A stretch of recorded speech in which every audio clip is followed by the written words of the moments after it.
Hello everyone, स्वागत है आप सभी का। मैं भूपी दी आप सभी का स्वागत करता हूं आपके अपने यूट्यूब चैनल पर। तो आज की वीडियो में हम बात करने वाले हैं सीईटी ग्रुप डी एग्जाम के बारे में। कट ऑफ क्या रहने वाली है। तो फाइनली सबके एग्जाम यहां पर हो गए हैं। थंबनेल आपने देख ही लिया होगा। अगर ऐसा हो जाए तो कट ऑफ आपकी बहुत ही नीचे जाएगी। ऐसी क्या चीज़ है जो हो जाए तो कट ऑफ नीचे जाएगी? अगर ऐसा नहीं हुआ तो कट ऑफ बहुत ही हाई रहने के चांसेज हैं। देखो, मैं आप लोगों के सामने एक एनालिसिस बताऊंगा, उससे आपको भी आइडिया लग जाएगा कि क्या ये चीज़ सही है या नहीं है। तो आप खुद ही कह देंगे हाँ भाई ये बिल्कुल ठीक चीज़ें हैं। देखो, सबसे पहले तो मेरी गुजारिश है कि अगर ग्रुप सी का रिजल्ट पहले आ जाए तो जो केवल और केवल ग्रुप डी की नौकरी पाना चाहते हैं तो उनको नौकरी मिल जाएगी, उनको बाहर नहीं होना पड़ेगा। क्योंकि सी वाले तो वैसे भी छोड़ने वाले हैं भाई, उनके लिए नौकरी ये नहीं है। वो ज़रूर छोड़ेंगे, पोस्ट खाली रहने वाली, फिर वेटिंग लगेगी, फ़ायदा क्या है। तो इससे बढ़िया है कि सरकार ग्रुप सी का रिजल्ट पहले निकाल दे, और लग भी रहा है कि ऐसा शायद हो जाएगा, ताकि जो ग्रुप सी वाले हैं उस डी में शामिल ना हो और कट ऑफ भी नीचे आ जाए, और जो नौकरी पाना चाहते हैं उनको नौकरी मिल जाए जिनका सी का क्लियर नहीं हुआ। देखो, एक एनालिसिस मैं आप लोगों के सामने करूंगा, इससे आपको भी आइडिया लग जाएगा कि हाँ वाकई में ऐसा ही हुआ है और ऐसा ही होगा। सबसे पहले देखो, मैं दो चीज़ों के बारे में करूंगा यहाँ पर बात, एवरेज अटेम्प्ट और यहाँ पे मैं बात करूंगा ये जो टॉप अटेम्प्ट हुआ है। तो दो चीज़ों के बारे में यहाँ पे मैं बात करने वाला हूँ। सबसे पहले इंग्लिश का पेपर हुआ था, आप सभी को पता है। जो एवरेज अटेम्प्ट किया है बच्चों ने 6 से 7 क्वेश्चन किए हैं जिनकी ठीक ठाक थी। लेकिन जो टॉपर हैं इतनी भी मुश्किल नहीं आई, तो टॉपर 9 से 10 क्वेश्चन करके यहाँ पे आया होगा। 9 भी, और बहुत सारे बच्चे 10 भी करके आए हैं। उसके अलावा मैं मैथ की बात करूं तो मैथ में 15 क्वेश्चन थे। तो एवरेज अटेम्प्ट बच्चों के 11 से 12 अटेम्प्ट हुए हैं। ठीक है, अगर मैं बात करूं टॉपर्स की तो 14 से 15 क्वेश्चन यहाँ पर। मैथ भी इतना मुश्किल नहीं है कि जो सी वाले बच्चे हैं जिनकी तैयारी बढ़िया हो रखी है वो 15 के 15 भी करके आए होंगे यहाँ पर। तो आपको यहाँ पे लग जाएगा अंदाज़ा कि क्या यहाँ पे मैं कहने वाला हूँ। उसके बाद मैं रीजनिंग की बात करूं तो रीजनिंग में 8 से 9 क्वेश्चन है। तो एवरेज अटेम्प्ट है, बिल्कुल आसान आपकी रीजनिंग आई थी, तो टॉपर तो 10 करके ही आया होगा। हरियाणा जीके की मैं बात करूं तो 19 से 20 एवरेज अटेम्प्ट हुए हैं। कहने को आसान है, लेकिन जो नए क्वेश्चन थे वो सबके लिए नए थे भाई, कहीं पे नहीं मिले। किसी का तुक्का लग गया तो बढ़िया बात है, जिसका तुक्का नहीं लगा तो कह नहीं सकते। बहुत कम बच्चे मिलेंगे यहाँ पर 24-25 वाले, बहुत कम। तो टॉप भी मैं बात करूँ तो यहाँ पर 22-23 मिलेंगे यहाँ पे, जिसका तुक्का बढ़िया लगा होगा कि हो सकता है कि 24-25 कर जाए, एक आध बच्चा मिलेगा। उसके बाद मैं हिंदी की बात करते हैं यहाँ पे। तो हिंदी की बात करें तो हिंदी भी आपकी एवरेज पूछी गई थी।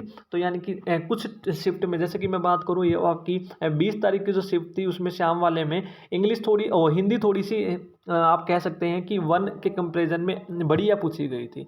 उसके बाद सुबह की बात करूँ मैं अगली शिफ्ट की, तो उसमें भी यानी कि 4 शिफ्ट आपकी हुई थी, 1-2 फिर अगले दिन सुबह शाम। तो इनको मैं 1-2-3-4 का नाम दे रहा हूँ। तो दूसरी और तीसरी शिफ्ट में हिंदी बढ़िया पूछी गई थी, और 1 और 4 शिफ्ट में आसान बिल्कुल पूछी गई थी आपकी। ठीक है, तो यानी कि जो हिंदी में अटैम्प्ट करके आए होंगे बच्चे 8 से 9, टॉपर बच्चे की बात करूँ तो। उसके अलावा रह गया अपना जीके और साइंस। ठीक है, तो ये हमने बात कर ली यहाँ पर। तो जीके और साइंस की यहाँ पे मैं बात करता हूँ। तो जीके और अपना साइंस रह गया। तो जीके में बच्चे 10 से 11 करके आए होंगे। उसके बाद टॉपर की बात करूँ तो 13 से 14 अटैम्प्ट यहाँ पर रहे होंगे। साइंस की बात करूँ तो मैं 9 से 10 एवरेज, और टॉपर की बात करूँ तो 12 से 13, 14 भी ये हो सकती है संख्या। ओवरऑल की मैं बात करूं तो अटैम्प्ट यहाँ पर रहे हैं 69 से लेकर 76 अटैम्प्ट रहे हैं, जो एवरेज बच्चों का स्कोर रहा है मैक्सिमम। ठीक है, 60 से ऊपर वाले भी बहुत हैं, 65 से ऊपर वाले भी बहुत हैं, वैसे कहने की बात है, लेकिन एवरेज अटैम्प्ट ही रहा है आपका, प्लस माइनस इसमें चल जाएगा। और टॉपर की मैं बात करूँ तो 85 तक भी अटैम्प्ट यहाँ पर हुए होंगे, 85-90 तक भी अटैम्प्ट हुए हैं बच्चों के। ऊपर भी बहुत मिल जाएंगे, कहने की बात है। तो मैं दोनों ऑन एंड एवरेज लेके चल रहा हूँ। ये तो क्वेश्चन की मैं बात करूँ। यदि मैं मार्क्स की बात करूँ तो 95 का आपका एक क्वेश्चन है। तो एवरेज जो मार्क्स हैं बच्चों के वो 65.5 से लेकर 72.2 की यहाँ पे हम बात कर सकते हैं। उसी तरह टॉपर्स की मैं बात करूँ तो 85 को आप गुणा करोगे तो 80 से लेकर 85, 80 से लेकर 85.5 तक क्या रहा है, टॉप स्कोर रहा है। तो इससे भी आपको एक आइडिया लग जाएगा कि कट ऑफ क्या रहने वाली है। ये तो थी अटेम्प्ट के बारे में। अब मैं कट ऑफ का भी अंदाजा आपको दे सकता हूँ। यहाँ पर एवरेज देख लिया होगा। अगर ग्रुप सी के ये बच्चे बाहर हो जाएं जो टॉप वाले हैं, ठीक है, ये बाहर हो जाएं, तो आप खुद ही देख लो कि कट ऑफ आपकी 70 के आसपास ही रह जाएगी। अगर ये बाहर नहीं होते हैं तो कट ऑफ 100% 76-77 से ऊपर जाएगी ही जाएगी। ठीक है, तो कट ऑफ के बारे में यहाँ पे मैं बात कर लेता हूँ। कट ऑफ के बारे में बता दूँ तो सभी के बारे में बात करेंगे। तो सबसे पहले जनरल की मैं बता देता हूँ। तो जनरल की जो कट ऑफ रहने वाली है 74-75 के आसपास रहने वाली है। तो टॉलरेंस आप इसमें लेके चलेंगे प्लस माइनस 2 का, 1 या 2 का। ऊपर भी हो सकती है, नीचे भी हो सकती है, 74-75। ठीक है, उसके बाद EWS की बात करें तो EWS 71 से 72, टॉलरेंस मैं बोल रहा हूँ कि हर एक में लेके चलना है। उसके बाद मैं BCB की बात करता हूँ तो BCB आप मान के चलिए 70 71 या 71 72 सेम रह सकती है EWS की। उसके बाद BCA की बात करें हम तो 69 से लेकर 70। उसके बाद SC की बात करें तो 65 से लेकर 67।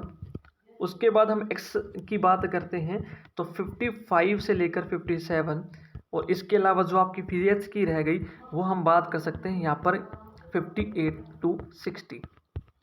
ठीक है, तो इसमें PH की थोड़ी सी नीचे भी जा सकती है, प्लस माइनस 1 2 आप सभी में कर सकते हैं। तो ये कट ऑफ रहने वाली है। अगर ग्रुप C वाले बच्चे इसमें बैठते हैं, अगर शामिल होते हैं, अगर नहीं बैठते हैं तो इसी कट ऑफ में आप 3 से 4 नंबर कम मान के चल सकते हैं। 3 से 4 सभी में आप कम कर लेंगे तो सबका वहाँ पे नंबर आने वाला है। तो गुजारिश भी यही रहेगी तो सभी टीचर से कि ग्रुप C के कुछ ना कुछ करवाने की कोशिश करें पहले, ताकि जिनको ग्रुप D की नौकरी लेनी है वो मिल जाए। तो अगर आपको कट ऑफ बढ़िया लगी है तो एनालिसिस बढ़िया लगा है तो वीडियो को लाइक ज़रूर कर देना। इस पर भी बहुत सारे कमेंट मिलेंगे, भाई ये है, ये नहीं होगा, ये नहीं होगा। देखो भाई, मेरा एनालिसिस जो मेरे को मिला, जो मेरे को लगा वो मैंने आप लोगों को बता दिया। अगर आपको अच्छा लगता है तो ठीक है, लेकिन हकीकत यही है, जब रिजल्ट आएगा आपको पता लग जाएगा। तो आज की वीडियो में इतना ही। चैनल पर नए हैं तो सब्सक्राइब जरूर कर लेना और वीडियो में कमेंट करके जरूर बताना वीडियो कैसी लगी, लाइक शेयर करके जरूर जानना। Thank you.